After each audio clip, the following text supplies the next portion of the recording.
Hey guys, welcome back. We're gonna watch the final trailer for the Star Wars: The Old Republic game, which is Knights of the Eternal Throne, also known as the Betrayal trailer. Yeah, so as I said in my previous videos, this is not the first time watching, I've already seen them all, but I thought commenting on them would be fun and nice to rewatch them. So Valen, it's just Valen, you can't describe her really.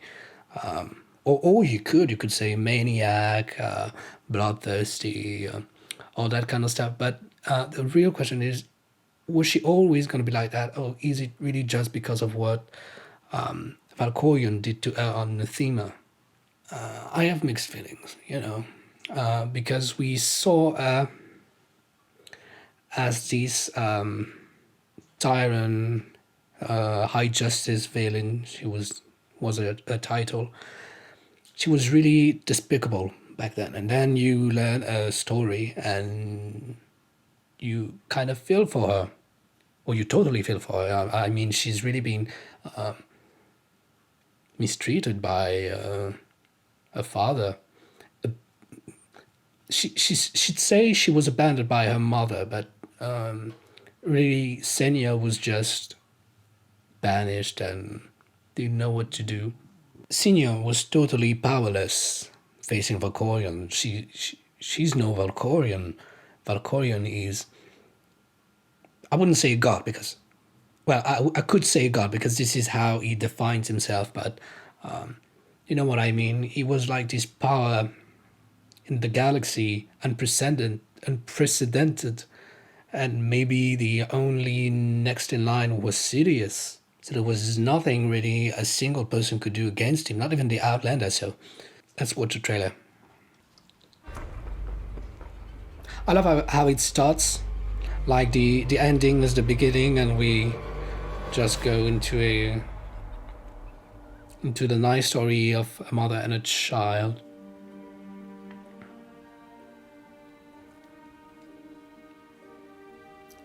I think Senya was desperate about what happened to her children, of course, but I think she was kind of naive as well. But of course, we're not seeing through the deception of Valkorion, and then just to think that her children were redeemable, which they weren't really. They just got a clearer focus of what they wanted, and they realized that their enemy was Valkorion. It's just that it never really stopped their ambitions, never stopped really Arkan's ambition of power or anything. It just refocused it, and so see, that's addressing what I was saying. Was she already a obviously Valen as a child was already really powerful and connected to the Force, but was she always going to be as twisted?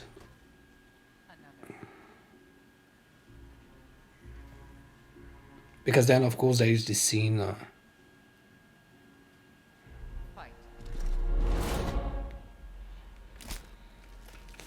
Ooh, look at that.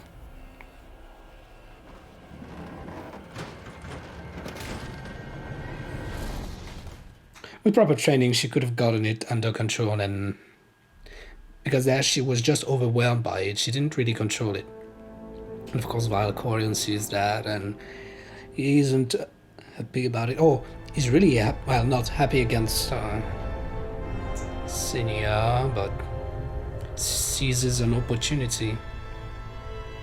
Those monks are really badass. Not seeing their faces, they're just cloaks. And I really like those transitions, seeing Valen's progression into madness, from being a little girl to a bold one with tattoos and the orange eyes, orange bloody eyes. I told you I'm a sucker for coppers. I'm a sucker for Star Wars music. Ah, the polar bear. And here we're connecting. That's so emotional. You see the distress in her eyes. And that shot just... Oh man. Look at the rain. Really, the graphics are just awesome. You know, the story is already phenomenal, but the graphics, of course, just enhance it. Music, sound design.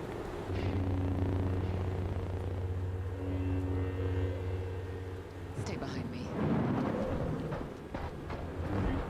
Look at that.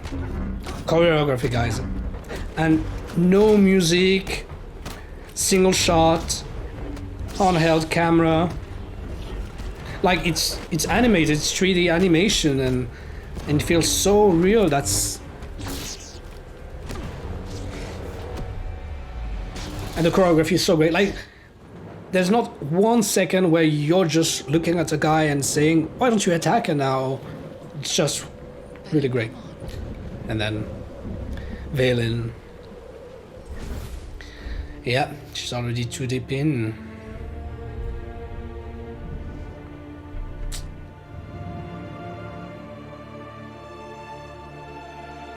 So I never really understood how come Senya had knights with her, who these knights were, and how they came to betray the Empire.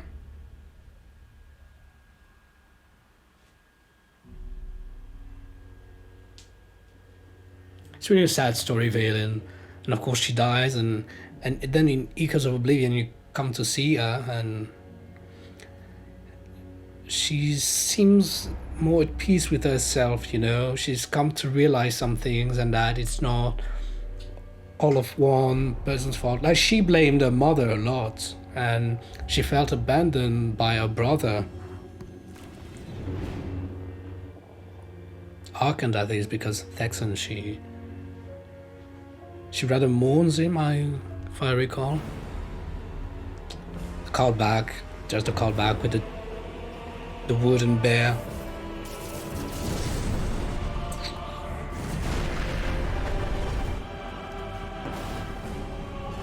Chorus, guys, the chorus.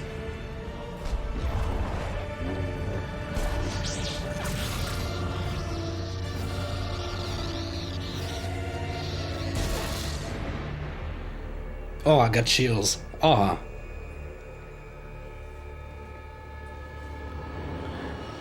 So yeah, so Valkorion,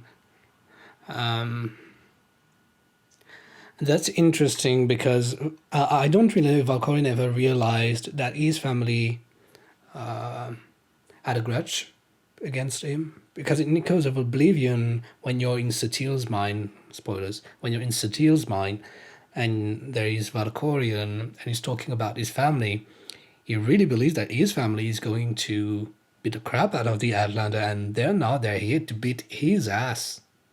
And he doesn't realize it, and Tenebrae doesn't either. Well, I wouldn't blame Tenebrae because he only has the knowledge of that time. Star Wars: The Old Republic storylines are so great. I mean, and we're not done yet. There is all that thing with Malgus, who is now on Dantooine, if I recall. So this is really interesting. I don't know if... I believe now we are done with Valkorion and the Sith Emperor and all of that, because it's really, in fact, been...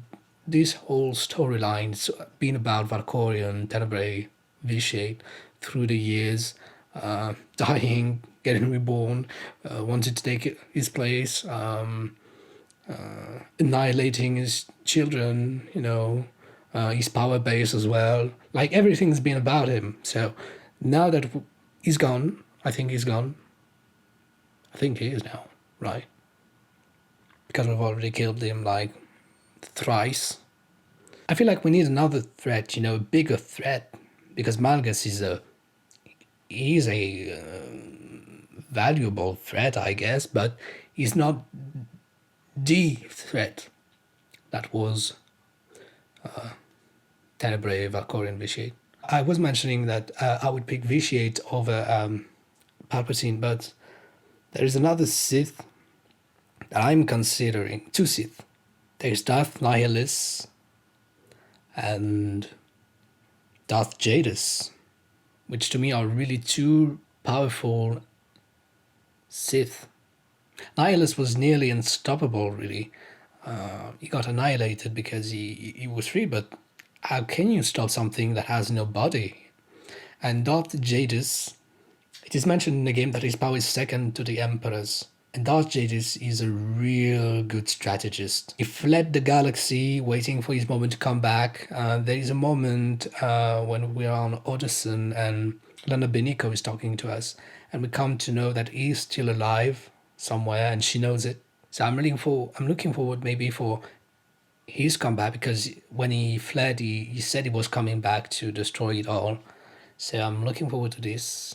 And regarding the Republic side with, or must I say the Jedi side with SWTOR, I don't know what we're gonna have. I don't know. So yeah, guys, that was my reaction to the Star Wars: The Old Republic trailers. I really enjoyed it. As I said, it wasn't the first time watching them. Been watching them thousands of times.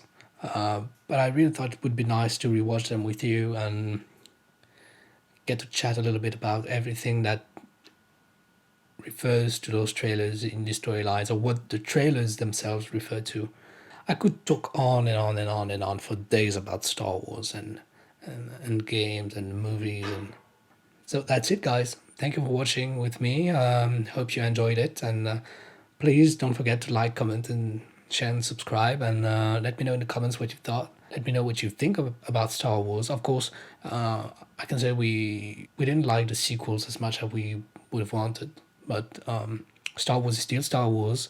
No matter what, I'm going to love it. And that's going to be it. So thank you. See you soon. Bye.